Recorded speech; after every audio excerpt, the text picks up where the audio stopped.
مش بقول لكم جاتهم القرف قرفونا؟ ده المصيبه السوداء ان اللي بيتكلموا دول محسوبين عليهم مثقفين، يعني دول اللي بيفهموا هناك، اللي بيفهموا هم اللي بيهرتلوا الهرتله اللي حضراتكم شفتوها دي. عجبني بقى الواد الفلسطيني اللي في الفيديو التاني، قال لهم تعالوا لي هنا بقى، انتوا قدمتوا ايه للقضيه الفلسطينيه؟ ايه اللي انتوا قدمتوه؟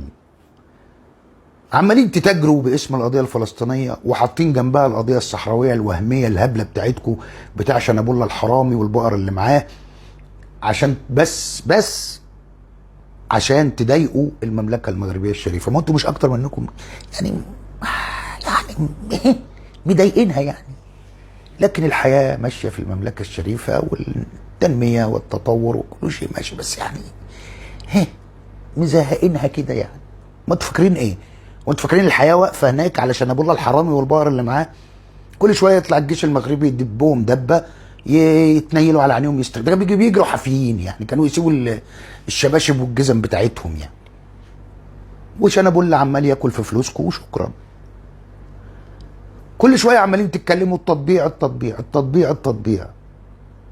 الدول اللي مطبعه مع اسرائيل اللي انتوا بتقولوا عليها زي مصر وزي المملكه المغربيه الشريفه وزي السعوديه وزي الكويت وزي الدول دي هي اللي بتساعد الشعب الفلسطيني دلوقتي، هي اللي واقفه وراه، هي اللي بتدعمه. انتوا عملتوا لهم ايه؟ nothing، فينيتو، ولا شيء ولا شي حاجه. لوك لوك لوك لوك، نحن على ارض الواقع وانتم في المواقع. كلامه بس، مش انا اللي بقول على فكره، ده الراجل الفلسطيني الطيب ده هو اللي بيقول. اتهمتوا كل الدول انها مطبعه وعميله للصهيونيه، احنا ما ضد الصهيونيه وضد الانبطاح وضد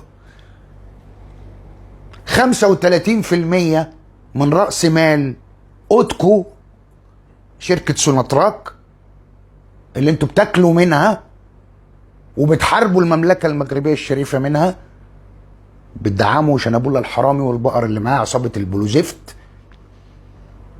35% منها من راس مالها اسرائيلي يهودي. تنكروا هذا؟ تنكروا انكم كنتوا بتساعدوا اسرائيل في بناء المستوطنات؟ وانتوا اللي قلتوا مش احنا. والفيديو موجود لو حابين اجيبه لحضراتكم اجيبه. تنكروا ان شركه الاتصالات الخايبه اللي عندكم دي بيملكها يهودي وهو اللي بيديرها على ارضكم؟ ومش انا اللي قلت على فكره، الراجل الفلسطيني الطيب ده هو اللي قايل. فضحكوا، عراكوا، يا بتوع الانبطاح والتطبيع والفسكونيا والهبل في الجبل. احنا ضد الانبطاح، احنا ضد التطبيع، احنا عملتوا ايه؟ عملتوا ايه؟ المنبطحين المطبعين الخونة العملاء برضو عملتوا ايه؟ يا عم احنا مطبعين، احنا خونة، احنا عملاء، احنا ضد البشرية في كل حاجة. حتى احنا ضد فلسطين وضد القضية الفلسطينية وضد المسجد الاقصى الشريف المبارك وضد اي حاجة وضد الاسلام نفسه.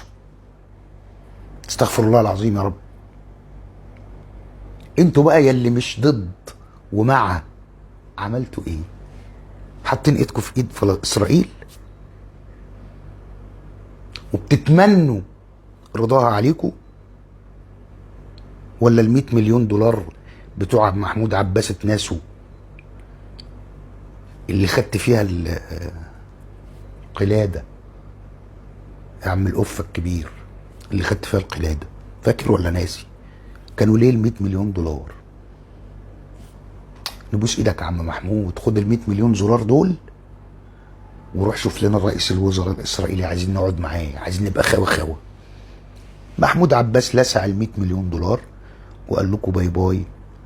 مامتكم في العشه ولا طارت؟ ولا قعدتوا ولا اتنيلتوا؟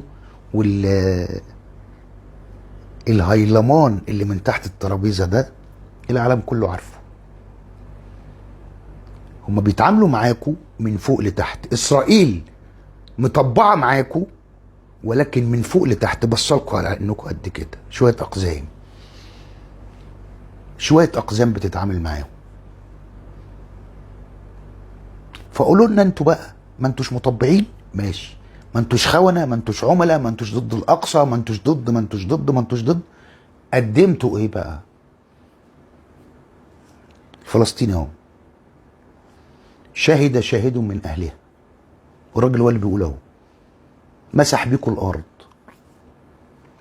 واللي عنده حاجه غير كده يا ريت يرد عليه، ما يردش عليا انا ما قلتش حاجه غير اللي هو قايله، يبقى يرد عليه بقى. جاتكم نيله عليكم على ايامكم. يلا.